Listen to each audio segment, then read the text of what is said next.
हमने ऑपरेटर्स देखा था कि ऑपरेटर्स क्या होते हैं, और इसके बाद हमने अर्थमेटिक ऑपरेटर्स के बारे में बात किया था, जिसमें हमने मॉड्यूलस ऑपरेटर का एक खास चीज हमने पढ़ा था, एक तरह से समझ सकते हैं कि जो मॉड्यूलस ऑपरेटर है they are unable to process float values, they can only work with integer values. Okay, ये हमेशा काफी सारे कॉम्पिटिटिव एग्जाम में भी पूछा जाता है, या वहां पे एरर डिटेक्शन के लिए आता है, जहां पे आपको ये चीज करनी होती है।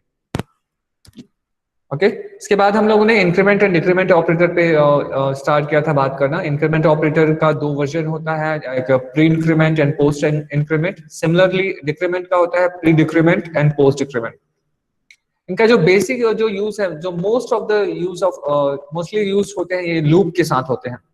जब आपको काउंटर वेरिएबल सेट करना है जो ऑटोमेटिकली खुद को 1 से रिड्यूस करे या 1 को खुद को 1 से इंक्रीज करे, तो वहां पे ये ऑटोमेटिकली चेक होता है। या एक तरह से एज ए शॉर्टकट यूज होता है जब जहां पे आपको कोई चीज को इंक्रीमेंट करनी है और कोई चीज को डिक्रीमेंट करनी है वहां पे।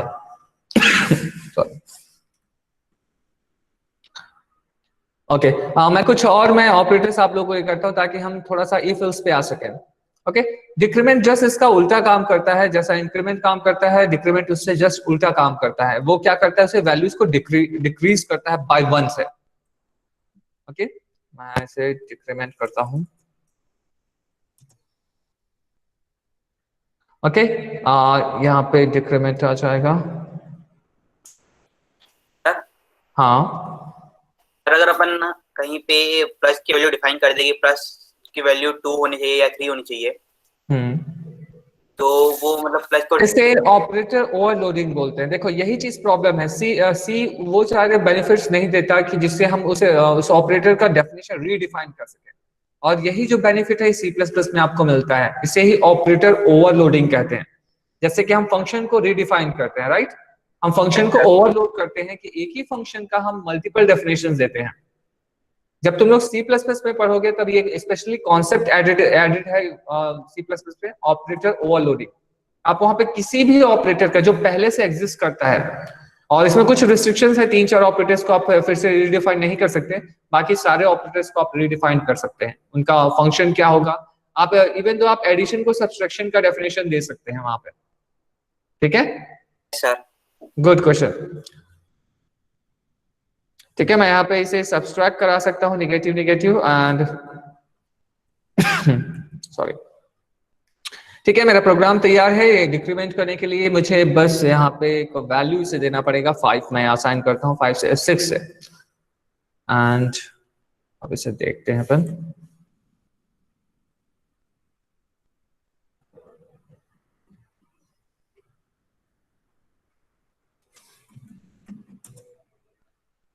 ओके, जी प्लस प्लस। देखो ये मेरा कंपाइलर है, जो मेरा विजुअल स्टूडियो कोड है वो इसे एग्जीक्यूट नहीं करता, वो सिर्फ हाईलाइट करता है सिंटेक्स को। ठीक है, वो सिर्फ सिंटेक्स को हाईलाइट कर सकता है, वो कन्वर्ट नहीं करता, वो सिर्फ हेल्प कर सकता है कि आपको कोड बिल्ड करना है उसके लिए। ओके, और जो मेरा ये टर्मिनल है वो मुझे कंपाइलर से इंटरफेस देता है। मैं जब जी प्लस प्लस लिखता हूँ, दैट मीन्स मैं बता रहा हूँ कि ये जो पर्टिकुलर फाइल है, जो मेरा डिक्रीमेंट डॉट सी है, उसे मुझे पास करना है जी प्लस प्लस को। देखो जैसे ही मैं अगर इसे फाइल नेम नहीं देता, वो बोलता है इनपुट आर्ग्यूमेंट समथिंग कुछ एरर देगा। देखो, no input files, fatal error. That means जैसे ही मैं जीसीसी बोलता हूँ, कंपाइलर जो मेरा ये टर्मिनल है वो समझ जाता है कि मुझे जीसीसी को कोई फाइल देनी है, इसलिए मुझे भेजा जा रहा है। ठीक है, और यहाँ पे क्योंकि मैंने फाइल नेम स्पेसिफाई नहीं किया है, इसलिए वो बोल रहा है, जो मेरा टर्मिनल है वो मुझे बोल रहा है कि भाई जीसीसी से मैं बात तो करूं पर आप मुझे फाइल तो दो। आपने फाइल ही नहीं दिया है तो मैं सेंड क्या करूं, है ना। तो मैं अब मैं उसे जीसीसी। सर आप कोड रनर क्यों नहीं यूज करते हैं सर? देखो मैं चाहता हूं कि मैं जो एक्चुअल कोडिंग है उससे कनेक्टेड रहूं। ठीक है, और मेरा एक्चुअली देखो कोड रनर एक मास्क की तरह से वो मेरे काम को आसान तो करता है, पर एक स्टेप जो चीज मुझे पता होनी चाहिए उससे मुझे दूर कर देता है। सपोज मैं किसी और के कंप्यूटर में हूं जहां पे, या कभी ऐसे एनवायरनमेंट में चला गया जहां पे कोड रनर अवेलेबल नहीं है, तब मैं क्या करूंगा? क्या मैं कोड रनर फिर डाउनलोड करते बैठे रहूंगा? या अगर किसी को डेव सी प्लस प्लस में कोई प्रॉब्लम आया, या किसी को टर्बो पे प्रॉब्लम आया कि सर मेरा जीसीसी मैंने कनेक्ट किया है पर वो चल नहीं रहा है, तब क्या मैं कोड रनर के लिए बैठा रहूंगा? सर अगर आप कहीं हाँ। कंपटीशन में है तो? क्या हुआ? सर अगर आप कहीं कंपटीशन में है हाँ। तो वहां कहाँ कोड रनर अलाउड होगा? हाँ, और जैसे जितने भी साइट्स है जी मतलब तुम्हारे कोड शेफ वगैरह, वहां कहीं पे भी कोड रनर तुम यूज नहीं कर सकते, वहां पे अवेलेबल नहीं होता। इसलिए तुम्हें जो प्रोसेस तुम कर रहे हो उसके बारे में नॉलेज होना चाहिए बेटा। और इसीलिए मैं हर एक चीज तुम्हें स्पेसिफाई करता हूँ। मैं हर एक चीज मैंने तुम्हें कमांड्स दिए हैं और वो चीजें मैंने क्लियरली मेंशन किया कि आपको कहीं भी प्रॉब्लम आती है आप मुझसे पूछो। और इसीलिए मैं हर बार फ्रेश कोड लिखता हूँ। मैं रेयरली मैं ट्राई करता हूँ कि मैं उसे कॉपी पेस्ट करूँ, मैं हमेशा ट्राई करता हूँ कि मैं फ्रेश कोड लिखूं, ताकि आप लोगों को एक हैबिट आपके ब्रेन पे बिल्ड हो, इम्प्रिंट हो कि हाँ आपको ये फॉर्मेट हमेशा लिखना है।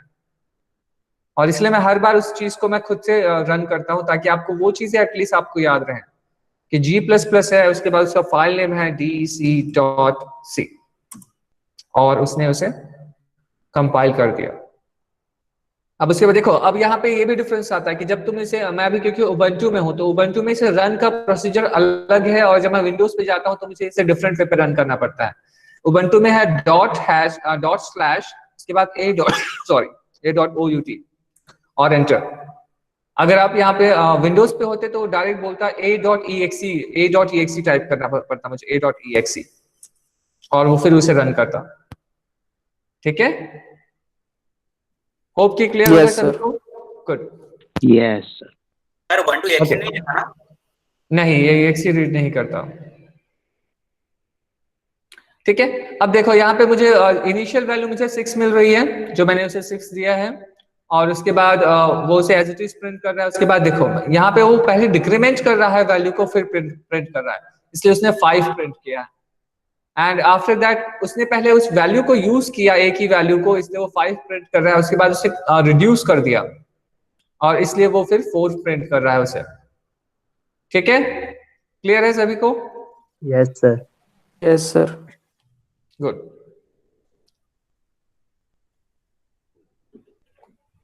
किसी को भी किसी तरह का डाउट है तो वो पूछ सकता है, क्योंकि लूप के टाइम पे अपन यही यूज करेंगे। आप इंडिकेटर पे भी इन्हें यूज कर सकते हैं, जैसे कि ओके अभी अपन को थोड़ा सा अपन को और आगे पढ़ना पड़ेगा। ओके, यानी कि इंक्रीमेंट और डिक्रीमेंट सभी को क्लियर है? Yes sir. सॉरी। इसके बाद आता है आपके रिलेशनल ऑपरेटर्स। ओके, ये रिलेशन बताते हैं लेफ्ट हैंड साइड और राइट हैंड साइड के जो वेरिएबल हैं उन पे। इसमें सबसे पहला आता है डबल इक्वल टू। ओके, ये डबल इक्वल टू है, ग्रेटर देन इक्वल टू है, या इसे लेस देन इक्वल टू भी बोल सकते हो, और ये फिर लेस देन इक्वल टू है, then greater than, less than and not equal to. Okay, 1 2 3 4 5 6 operators इस पे आते हैं। ओके, जो डबल इक्वल टू है वो एक कंपैरिजन करता है, comparison between left hand side value and right hand side value. Okay, और LHS जो ये तुम्हारा ग्रेटर देन इक्वल टू है, वो फिर ये सभी एक तरह से एक कंपैरिजन करके एक बाइनरी वैल्यू रिटर्न करते हैं। ओके, हमेशा याद रखना कि जो भी ऑपरेटर्स है कोई ना कोई चीज को रिटर्न जरूर करते हैं वो। ठीक है, तो यहाँ पे ये जितने भी है वो एक बाइनरी वैल्यू रिटर्न करते हैं, आइदर वो 1 रिटर्न करेंगे या 0 रिटर्न करेंगे। जस्ट फॉर एग्जांपल हम देखते हैं कुछ चीजों का। मैं फिर से एक फ्रेश प्रोग्राम लिखता हूं रिलेशनल ऑपरेटर्स के लिए।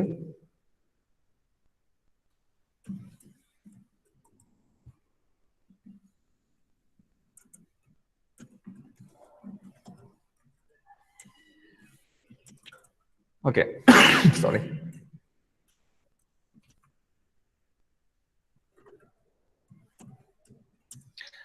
मेरा जो नॉर्मल ये रहता है स्केलेटन, वो मैंने कंप्लीट किया। ओके, अब मैं यहाँ पे एक सिंपल 2 वैल्यूज ले लेता हूं, int a equals to 5 and float b equals to 5।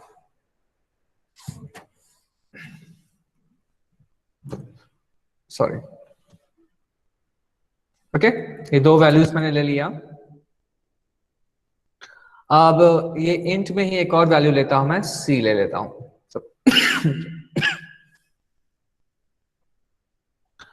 C equals to, मैं यहाँ पे चेक करना चाहता हूँ A। एक्सक्यूज मी हाँ बोलो। सर, जो आपने सर इंट का वैल्यू दिया a इक्वल टू 5, सर उसके हाँ बाद फ्लोट में b इक्वल टू 5, सर उसमें सिर्फ 5 लिखते तो वो कन्वर्ट करके 5.00 नहीं करता कि उसको हम लोग को खुद हाँ वो स्पेसिफाई कर करना। लेता है, वो देखते हैं। यस। ठीक है,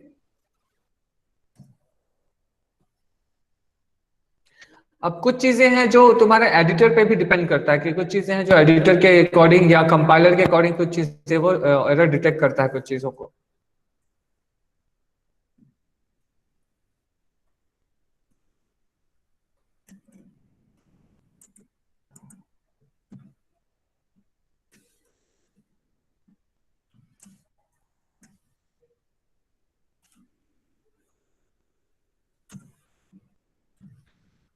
ओके, यहाँ पे उसी की वैल्यू को प्रिंट करेगा, देखते हैं कि वो क्या रिटर्न करता है, क्योंकि वो 5 है सर और मॉड 5 एफ है। होगा यहाँ पे।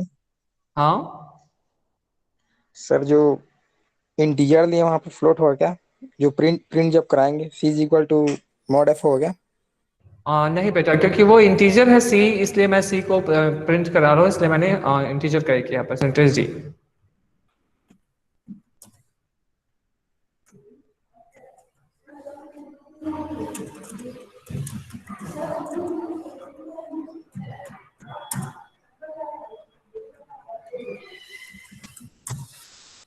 ओके, यहाँ पे देखो इसने मुझे रिटर्न किया है value of C equals to 0। ठीक है, क्यों रिटर्न सर किया है? ये क्योंकि फॉल्स। जो, हाँ हाँ फॉल्स, इट मींस फॉल्स, क्योंकि जो वैल्यू ऑफ A और वैल्यू ऑफ B है वो दोनों इक्वल है, राइट? और इसलिए वो ग्रेटर पे ट्रू नहीं दे सकता। अब इसे ही मैं फिर से एक रिलेशन ऑपरेटर लगाता हूँ, greater than equal to. Okay, ये डिपेंड करेगा कि आप कौन सा सिचुएशन अप्लाई करना चाह रहे हैं। और मैं इसे फिर से कंपाइल करता हूं। देखो, फर्स्ट वाले में उसने फॉल्स दिया, पर सेकंड वाले में वो ग्रेटर देन के साथ इक्वल टू भी चेक कर रहा है ना, कि भाई ग्रेटर देन तो नहीं है पर क्या इक्वल टू है, तो उसे मिला हाँ दोनों इक्वल हैं, तो उसने उसे ट्रू दिया। ठीक है, अब यस। देखो एक और चेक करते हैं। अब देखो इसमें दो सेक्शन हो सकता है, ग्रेटर देन इक्वल टू भी चेक कर रहे हैं अपन, लेस देन इक्वल। हाँ लेस देन इक्वल टू भी चेक कर सकते हैं। और हमेशा याद रखो, जो राइट साइड का इक्वल टू है वो कभी नहीं रिप्लेस होगा, और जो भी वैल्यूज जो चेंज होनी है, जो भी ऑपरेटर या जो साइन चेंज होनी है, वो सिर्फ लेफ्ट साइड की वैल्यूज चेंज होगी। अगर आप इसका सीक्वेंस बदलते हैं तो ये ऑपरेटर अनडिफाइंड बोलेगा, जैसे कि मैंने इसे चेंज किया कि भाई इसे ऐसे करता हूं तो ये एरर शो करेगा इस पर। ठीक है, ये देखो इससे एरर हाईलाइट उसने कर दिया। देखो, expected primary expression before, okay, ये बोल रहा है कि भाई मेरा जो प्राइमरी सॉरी, जो प्राइमरी है वो बिफोर उसके होना चाहिए, वो वहां पे हाईलाइट कर रहा है। इसलिए हमेशा याद रखेंगे कि जो प्राइमरी है आपका वो हमेशा पहले आएगा और उसके बाद आपका सेकेंडरी। ओके, क्लियर है सभी को? Yes sir. Yes sir. Okay, मैं इसे फिर से रन करता हूँ। सर हाँ बोलो। सर ये फ्लोट बी इक्वल टू 5 लिखे ना सर, सर ये फ्लोट क्यों होगा सर? सर डेसिमल में ना फ्लोट आता है हाँ सर, तो ये डेसिमल थोड़ी है, सर एक बार इंटीजर है। प्रिंट। ओके, चलो मैं इसे दोनों को प्रिंट भी करके दिखाता हूँ।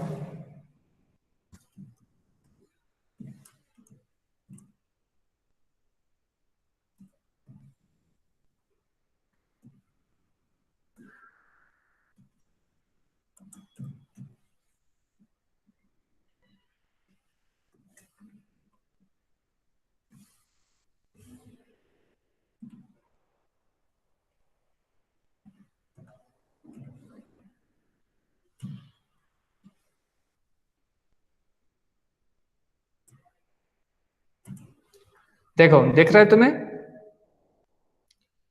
एक को इसने फ्लोट बनाया है और यस एक को सर। उसने डेसिमल बनाया है, पर याद रखो कि दोनों की वैल्यूज सेम है, और जब तुम कंपेयर करते हो तो तुम वैल्यूज को कंपेयर कर रहे हो, ना कि टाइप को। ठीक है, हमेशा याद रखना है जब भी आप ऑपरेटर्स लगाएंगे तो ऑपरेटर्स उसकी टाइप पर नहीं जाएंगे, उसकी वैल्यूज पे जाएंगे, कि भाई मुझे वहां के वैल्यूज पे ऑपरेट होना है, मुझे उसके टाइप से कोई मतलब नहीं है। सर अगर ए में इंटीजर के बदले फ्लोट लगा दे तो मतलब एन ए मतलब सर अगर इंटीजर भी इक्वल टू 5 लगा दूंगा तो भी कोई ज्यादा फर्क थोड़ी पड़ेगा। और नहीं समझा बेटा। सर जैसे INT B इक्वल टू 5 हाँ और सर जो A है वो भी INT होगा तो कोई फर्क थोड़ी दोनों पड़ेगा। को इंट करूँ तो सर एक बार ये प्रिंट वाले में करिए ना, फ्लोट लगाइए ना ए में। यहाँ सर फ्लोट को इंट कीजिए ना सर। ओके फ्लोट को इंट करो, ठीक है इंट देन अब मुझे यहाँ भी इंट से करना पड़ेगा क्योंकि एक्सपेक्टिंग देखो अगर मैं इसे नहीं करता तो वो बोलेगा कि भाई मैं एक्सपेक्ट कुछ और कर रहा हूँ और आप मुझे दे कुछ और रहे हो। ये देखो रॉन्ग फॉर्मेट। ठीक है कि वो एक्सपेक्ट कर रहा है कि आप उसे कि फ्लोट वैल्यू देंगे और पर आप दे रहे हो उसे इंटीजर, तो वो बोलेगा कि भाई मुझे ये फॉर्मेट नहीं चाहिए। क्लियर हुआ? Yes sir. Yes sir. Good. किसी को और सर एक डाउट? डाउट था हाँ बिल्कुल बिल्कुल बोलो। सर, जो आपने फ्लोट में b इक्वल टू 5 लिखे हैं सर, तो सर उसमें प्रिसीजन उसका वैल्यू 5.6 डिजिट तक होते हैं सर। हाँ तो वो सर अगर ऑटोमेटिक उससे ले लेता है। सर अगर उससे ज्यादा लिए तो उसको राउंड ऑफ करेगा कि वो उतना ही लेगा? देखो उससे ज्यादा कैसे लोगे तुम, चलो देखते हैं। Very good, good question. मैं उससे ज्यादा लेने की कोशिश करता हूँ और मैं उससे ज्यादा लेता हूँ 1 2 3 4 5 6 7 8 9 एंड ओके 9 सफिशिएंट है। Yes sir. जीरो डाल देते एक। 9 तक रखते हैं फिर आप। Okay sir.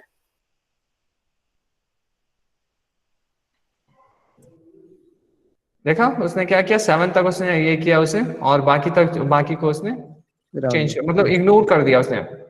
आई थिंक उसने राउंड ऑफ किया है। Yes yes sir, sir. Round of कर दिया उसने, 6 को रिप्लेस करके उसने 7 को इंसर्ट कर दिया। ठीक है सर हाँ वो पर फोर्स नहीं कर सकते ना क्या सर? इसको फोर्स नहीं कर कर सकते कि सकते, इससे क्यों नहीं ज्यादा? कर सकते बेटा, अपन कर सकते। देखो मैं उसे फोर्स कर रहा हूं अब कि मुझे डॉट के बाद से मुझे 9 वैल्यूज चाहिए। गुड।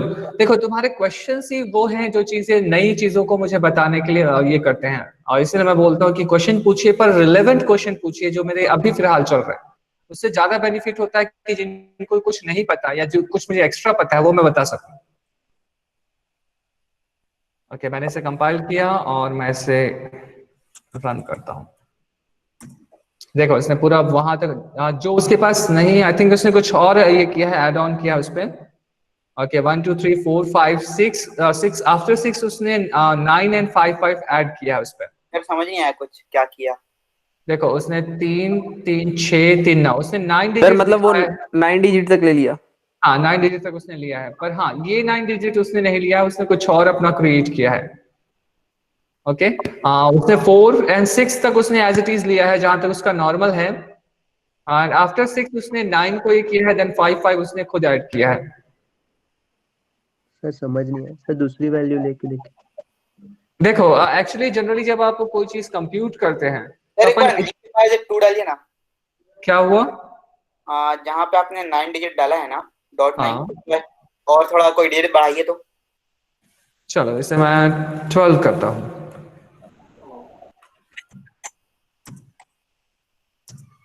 देखो उसने 12 तक मुझे किया, पर उसका जो प्रेसिजन दिखाने का है, आप यहाँ पे उसने देखो 7 सॉरी 7 8 को वो ये कर रहा है, चेंज कर रहा है उसने 1 2 3 4 5 6 देन 7 8 मिसिंग है, 9 5 4 9 देखो 9 5 और समथिंग 6 को वो रिपीट कर रहा है, I think 9 5 and okay just wait a minute, इससे मैं 20 करता हूँ।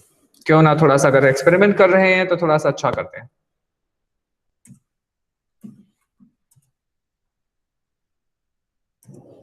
ओके चलो अब इस पे कुछ अपन ढूंढते हैं कि क्या चीज ये कुछ ये कर रहा है। 954 वो एज इट इज प्रिंट कर रहा है,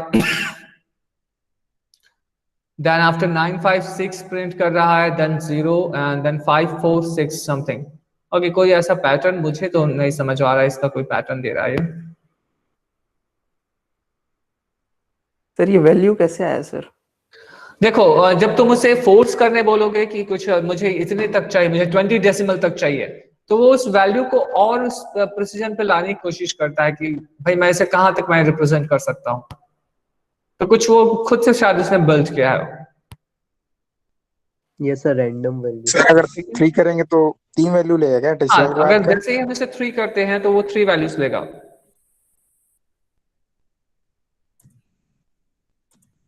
देखो 1 2 3 उसने सिर्फ 3 वैल्यूज ली। ठीक है, ये डॉट डॉट का ये कॉन्सेप्ट आप लोग हमेशा याद रखेंगे। फ्लोट के लिए बहुत जगह होता है जहां पे आपको रिस्ट्रिक्ट किया जाता है कि आपको सिर्फ डॉट के बाद 2 वैल्यूज ही शो करनी है, डॉट के बाद 3 वैल्यूज या 4 वैल्यूज। आपको 6 वैल्यूज के लिए वो लोग जानबूझकर आपसे ये करने की कोशिश करेंगे कि क्या आपको ये पता है ये मेथड कि डॉट के बाद आप ये उसे रेगुलेट कर सकते हैं या कंट्रोल कर सकते हैं अपने फ्लोट को। क्लियर है? बट सर फिर 20 के लिए क्यों वर्क नहीं कर रही है? कर रहा है, 20 भी उसने प्रिंट किया, उसने पूरा 20। सर जैसे 9 तक डिजिट है ना सर, सर उसके हाँ। बाद जो है वो कैसे आया? उसके बाद वो कुछ कुछ तो वो अपने से अज्यूम कर रहा है या कुछ वो कैलकुलेट कर रहा है कि भाई मुझे सिर्फ देना है इस पे से, और वो हर बार चेंज होगा ये वैल्यू। आई थिंक वो जितनी बार मैं उसे ये करूं 20 में। समझ आ गया सर मेरे को। क्या समझ आया भाई? सर एक्चुअली वो कर रहा है कि सर 6 तक जो हम लोग दे रहे हैं सर वहां तक वो ले रहा है, उसके बाद आगे वाला सर वो खुद से कर रहे हैं सर। हाँ, गुड।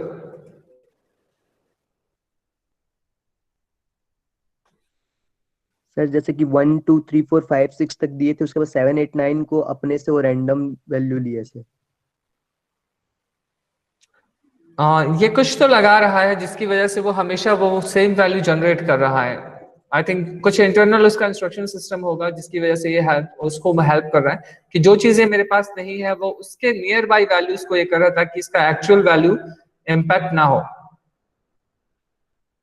ठीक है,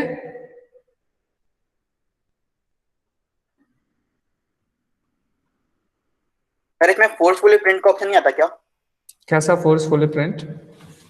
सर लाइक जैसे एसक्यूएल वगैरह में आता है कि मतलब आपको जो प्रिंट करवाना है आप कोई फोर्सफुली प्रिंट करवा सकते हो उससे।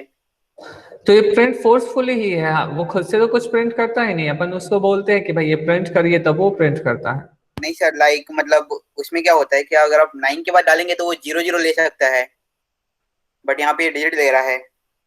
देखो, जो हमने नहीं दिया है हम उसे प्रिंट करने बोल रहे हैं, तब वो अज्यूम कर रहा है। पर अगर हम यहाँ पे दे उसे 9 के बाद सपोज मैं 0 और उसके बाद मैं 9 8 7 6 5 4 3 2 1, अगर मैं ये करता हूँ, मैं ऐसे देता हूँ, तो आई थिंक वो यही वैल्यू प्रिंट करने की कोशिश नो करेगा। सर, फिर भी सर अलग करेगा लेगा सर। सर। यस सर, अलग ट्राई लेगा। करिए आप।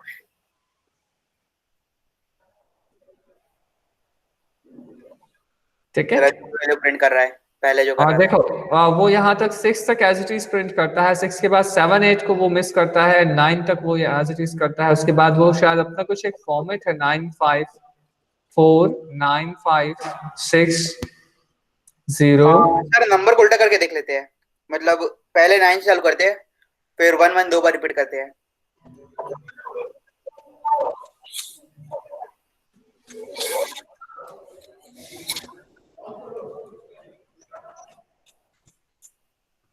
ओके,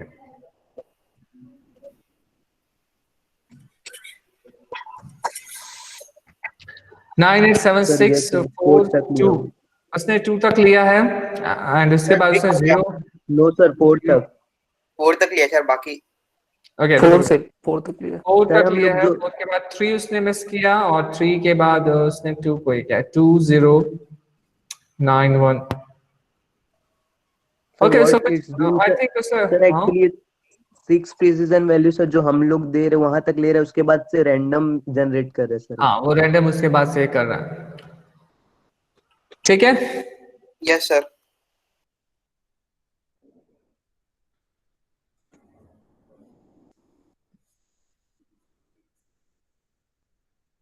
ओके, ये ग्रेटर देन हो गया, लेस देन हो गया। अब इससे आप एक और चीज चेक कर सकते हैं, इज इक्वल टू। फिलहाल इसे 20 हम यहां से रिमूव करते हैं।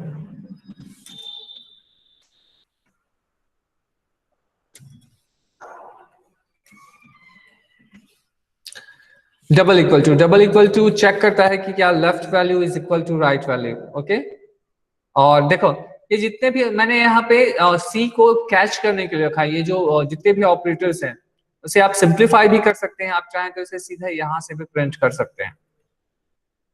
मुझे सी की रिक्वायरमेंट नहीं पड़ेगी यहाँ पे कि मैं सीधे मैं उसे चाहता हूँ कि उसे मैं प्रिंट करूँ। ठीक है, क्लियर है शॉर्टकट कि मुझे सी की रिक्वायरमेंट तब नहीं पड़ेगी, मुझे वो सीधे जो भी आंसर रहेगा वो वहां से मुझे सीधे करेगा। ये एक तरह से कोड ऑप्टिमाइजेशन है कि आप एक लाइन का कोड बचा सकते हैं या एक एक्स्ट्रा वेरिएबल यूज करने से बच सकते हैं। क्लियर है ये? Yes sir. इवन दो, हाँ, इवन दो जो printf फंक्शन है वो भी एक वैल्यू रिटर्न करता है, प्रॉब्लम ये है हम उसे कभी कैच करने की कोशिश नहीं करते। ठीक है, it returns the count of क्या बोल सकते हैं, characters in between this semicolon double quotes. Just for example मैं यहाँ पे करता हूँ c equals to printf hello happy।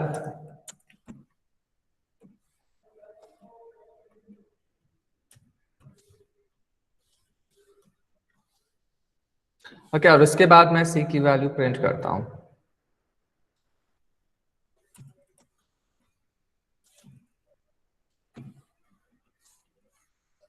क्या एक्सपेक्ट करते हैं, क्या प्रिंट करेगा वो? तो उसका लेंथ करेगा भी, लास्ट वही था क्या? Good.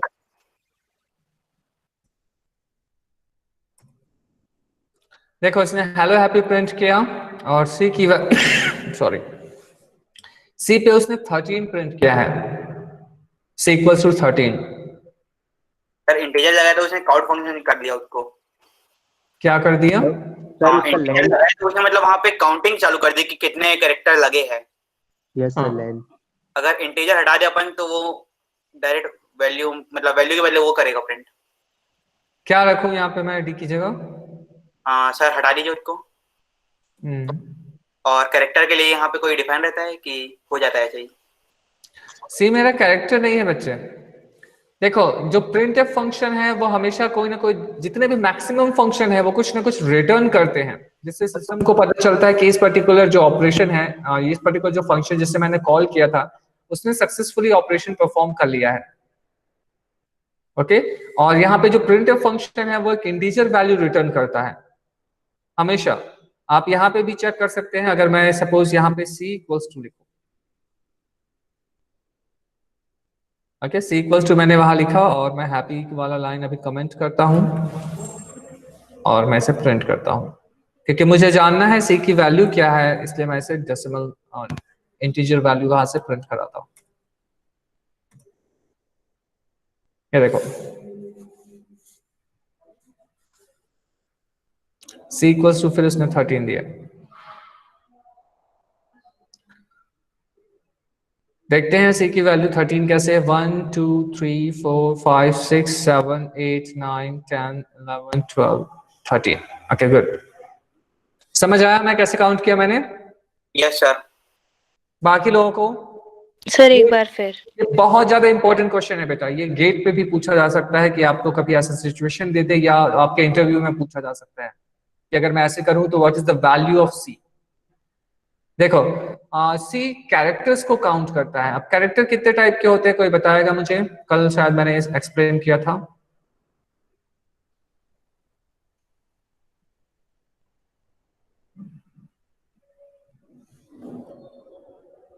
So special characters, simple characters, and some numeric, alphanumeric.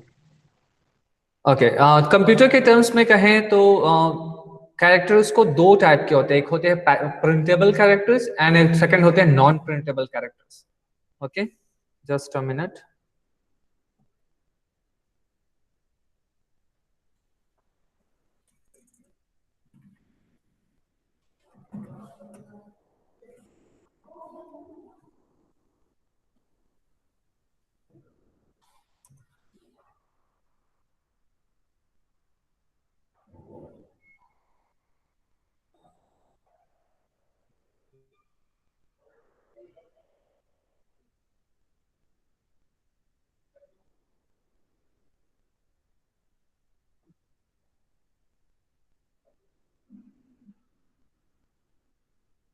Okay,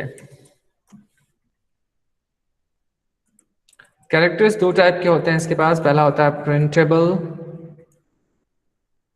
and the second one is non printable. Okay, printable पे वो जिनका सिंबल्स आप देख सकते हैं, जस्ट लाइक ए हो गया आपका, स्मॉल ए हो गया, या ब्रैकेट्स हो गए ये, या कॉलन हो गया, ये सारे प्रिंटेबल्स पे आते हैं। ओके, पर नॉन प्रिंटेबल पे आते हैं आपके व्हाइट स्पेस, टैब्स। हाँ, tab, return, new line, form feed, जो स्केप कैरेक्टर्स है। ओके, जितने भी स्केप कैरेक्टर्स है वो प्रिंट नहीं होते, पर हाँ वो एग्जिस्ट करते हैं। जस्ट फॉर एग्जांपल यहाँ पे आप देख सकते हैं, यहाँ पे जो स्लैश एन है वो एक कैरेक्टर है, यहाँ पे स्लैश और एन दो डिफरेंट कैरेक्टर नहीं है, स्लैश एन खुद में एक कैरेक्टर है। ओके, हमेशा याद रखेंगे, स्लैश एन एक खुद कैरेक्टर है, मतलब वो कंप्लीट दोनों मिलके एक कैरेक्टर को मतलब एक कैरेक्टर बनाते हैं। यहाँ पे आपका परसेंटेज डी एक कैरेक्टर है, इक्वल टू इंडिविजुअली एक कैरेक्टर है, सी एक कैरेक्टर है, जो स्पेस यहाँ पे आपको दिख रहा है वो भी एक कैरेक्टर है। कंप्यूटर उसे भी स्टोर करता है और उसे काउंट करता है, ताकि वो एग्जैक्ट प्लेस पे नेक्स्ट टाइम जब आप अपने फाइल को रीओपन करें तो एग्जैक्ट प्लेस पे वो स्पेस को वहां पे लगा सके। ओके, तो इस वे पे क्या होता है कि जब आप काउंट करते हैं, यहां से क्या अगर काउंट करते हैं तो देखो स्लैश एन मेरा फर्स्ट कैरेक्टर हो गया, देन वी, आप लोग काउंट करते जाएंगे, V, then A, then L, then U, then E, then white space, then O, F, white space, then C equals to, और इसके बाद परसेंटेज डी। कितने हुए? 13। हाँ, ठीक है, आई थिंक सभी को क्लियर हुआ। सर एक बार ये सी वाला करिए ना, जो हेलो हैप्पी वाला था। ओके सर ऊपर वाला सी हटा दीजिए और यहाँ से परसेंटेज ना, वो उससे ओवरराइट कर देगा, उससे उसको कोई प्रॉब्लम नहीं होगी, उसके उसमें जो भी वैल्यू, नीचे वाला हाँ, परसेंटेज डी, इंटीजर वैल्यू नहीं चाहिए ना अपने को। तो कौन सा वैल्यू प्रिंट करना चाहते हो तुम? हाँ सर, हेलो हैप्पी प्रिंट करना चाहिए मेरे ख्याल से। तो देखो, हेलो हैप्पी प्रिंट करना इस प्रिंट फंक्शन का काम है, पर जो ये प्रिंट फंक्शन प्रिंट करने के बाद जो वैल्यू रिटर्न कर रही है वो सी स्टोर करेगा, और सी क्योंकि एक इंटीजर टाइप की वैल्यू स्टोर करता है और प्रिंटफ उसे एक इंटीजर वैल्यू रिटर्न कर रहा है। देखो प्रिंटफ का सिंटैक्स उसने दिखाया वहां पे, इंट प्रिंटफ, जो उसका रिटर्न टाइप है वो एक इंटीजर टाइप का है, तो ऑब्वियसली जिस वैल्यू पे आप स्टोर करा रहे हो वो इंटीजर मस्ट है। ठीक है, इसलिए मैंने यहाँ पे परसेंटेज डी रखा है। अगर कौन फ्लोट करे तो, अगर तुम फ्लोट करोगे तो भी वो फ्लोट वैल्यू ही, देखो सपोज मैं यहाँ पे लेता हूँ, चलो या बी हमारा फ्लोट वैल्यू है, तो हम बी को ये करते हैं यहाँ पे और देखते हैं क्या वो क्या करता है वो। और मैं यहाँ पे बी को प्रिंट करता हूँ, तो ऑब्वियसली बी को प्रिंट करने के लिए मुझे परसेंटेज एफ यूज करना पड़ेगा।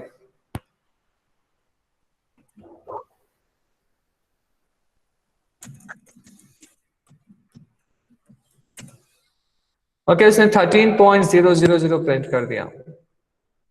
ठीक है, यस सर। क्लियर है सभी को आज की क्लास? सर अगर 34 सर ये समझ में नहीं आया सर। हाँ, कौन सा? सर ये 13 कैसे प्रिंट कर दिया इसमें? देखो इसकी लेंथ भी 13 होगी ना, अपन ने कोइंसिडेंस है कि इसका लेंथ और इसका लेंथ एक जैसा हो सकता है। देखो स्लैश एन काउंट करते जाना, स्लैश एन मेरा फर्स्ट है, देन 1 हो गया, 2 3 4 5 6, then comma 7, then white space 8, then 9 10 11 12 13। ठीक है, ये जैसे कोइंसिडेंस है कि इसका भी लेंथ 13 है और इसका भी लेंथ 13 है, इसलिए वो 13 प्रिंट कर रहा है। इसे आप चेंज कर सकते हैं। सपोज 2 या 3 बार Okay. स्पेस दे देते हैं। ओके, मैं जस्ट यहाँ पे सिंपल हेलो कर रहा हूँ, उसके बाद 3 स्पेस दे, या मैं एक टैब दे रहा हूँ उसे। ओके, मैंने एक टैब दिया है, टैब का मतलब होता है 4 स्पेसेस। ठीक है, अब देखते हैं उसे। 10।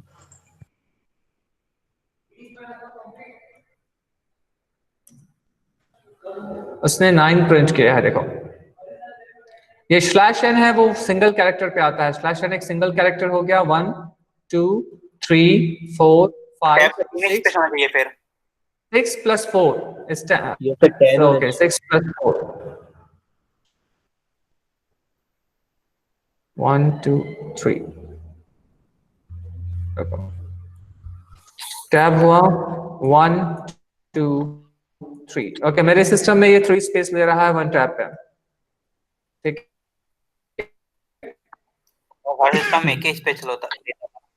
आप लोग अपने सिस्टम पे कॉन्फ़िगर। सर हमारे में 4 होता है सर। हाँ हो सकता है। देखो ये मैं बोला ना कि आपका सिस्टम के अकॉर्डिंग या आपका हार्डवेयर के अकॉर्डिंग या आपका सॉफ्टवेयर के अकॉर्डिंग थोड़ा सा चेंज हो सकता है वो, पर जो नॉर्मल सी का बिहेवियर है वो एज इट इज है। वो काउंट करता है तो वो काउंट कर रहा है भाई। अब अगर आपका कीबोर्ड ही गलत प्रिंट कर रहा है या कुछ और भी कॉन्फ़िगर में सेट है तो उसकी उसमें इसकी गलती नहीं है, ठीक है। तो उसे जितना मिला उसने उतना प्रिंट किया। क्लियर, ठीक है सभी को। सर 34th लाइन में सर प्रिंट एफ और सिर्फ बी बस लिखे तो। ओके जस्ट अ मिनट, कौन से लाइन पे? सर 34th 34th लाइन पे। सर सिर्फ हाँ प्रिंट एफ यहाँ पे सिर्फ बी बस लिखे और मतलब सिर्फ बी लिखूं ऐसा? यस। इसमें वो एरर देगा क्योंकि देखो जो प्रिंट एफ फंक्शन है उसे या तो स्ट्रिंग चाहिए, उसका आर्ग्यूमेंट जो है वो या तो उसे कैरेक्टर्स एक स्ट्रिंग चाहिए या तो स्ट्रिंग के साथ उसे कोई एक वैल्यू चाहिए। देखो उसका जो सिंटेक्स वो दिखाता है वो कांस्टेंट कैरेक्टर्स है और उसके बाद उसका फॉर्मेट है, उसके बाद इनपुट्स ले सकता है बहुत सारे, ठीक है। उसका ऐसा कुछ सीधे वो वेरिएबल को नहीं ले सकता, उसका रिस्ट्रिक्शन है मतलब या उसका जो हेलो सर। नहीं समझा तुम्हारा वॉइस समझ नहीं आया, बोलो फिर से बोलो। सर अगर अपन सपोज ऊपर बी फ्लोट में है नीचे लाकर को इंटीजर में चेंज करें तो हो। देखो मैंने कल बताया था कि ये स्टैटिक है, तुम b की वैल्यू को चेंज नहीं कर सकते, किसी और पे तुम उसकी वैल्यू को स्टोर करा सकते हो पर b की वैल्यू b की टाइप को चेंज नहीं कर सकते। इसे static data type of language है ये सी।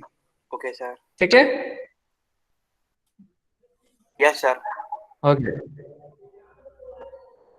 चलिए आई थिंक आज का क्लास यहीं पे वाइंड अप करते हैं। रिलेशनल हो गया, रिलेशनल के बाद मैं जस्ट एक ओवरव्यू दे देता हूँ क्विकली, अब थोड़ा सा लेट हो चुके हैं तो थोड़ा सा और ये करते हैं। इसके बाद आता है लॉजिकल ऑपरेटर्स जिसमें हमें मिलता है एंड या इसे एंड ऑपरेटर बोला जाता है, डबल एड्रेस ऑपरेटर या डबल एड्रेस जो एम्परसेंड साइन है वो यूज करते हैं इसमें। देन मिलता है अपन को और, देन मिलता है नॉट। ओके 3 लॉजिकल ऑपरेटर्स पे आते हैं। इसके बाद आता है बिट वाइज ऑपरेटर, ये बिट लेवल पर काम करता है। ओके ये लेफ्ट शिफ्ट है और ये राइट शिफ्ट है, ये एक्चुअली में बाइनरी वैल्यूज को शिफ्ट करते हैं। ठीक है अपन ये देखेंगे नेक्स्ट क्लास में। एंड देन आते हैं आपके असाइनमेंट ऑपरेटर्स, ये असाइन करने के लिए यूज होते हैं, एक तरह से शॉर्ट फॉर्म है ये एडिशन के। ये एडिशन का शॉर्ट फॉर्म है, ऐड एंड असाइन है, subtract and assign, multiply and assign and modulus and then assign. ठीक है ये एक तरह से शॉर्ट फॉर्म है। जस्ट फॉर एग्जांपल यहाँ पे अगर मुझे num equals to num plus 1 लिखना है तो मैं इसे शॉर्ट पर लिख सकता हूँ num, क्योंकि यहाँ पे देखो 2 बार मुझे num लिखना पड़ रहा है।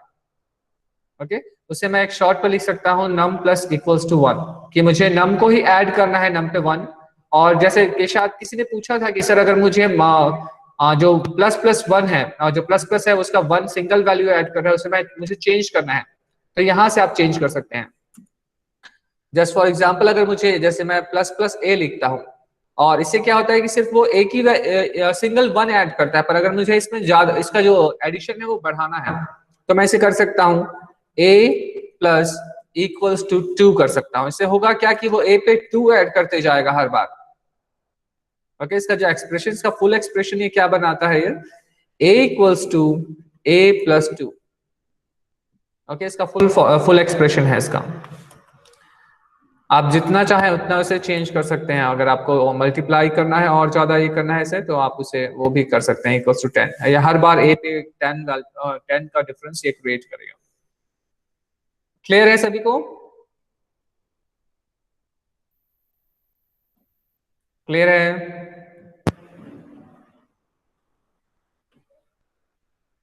यस सर क्लियर है। Yes sir. Yes sir. और लास्ट आता है साइज ऑफ ऑपरेटर, इसे मिसलेनियस ऑपरेटर की कैटेगरी में डाला गया है।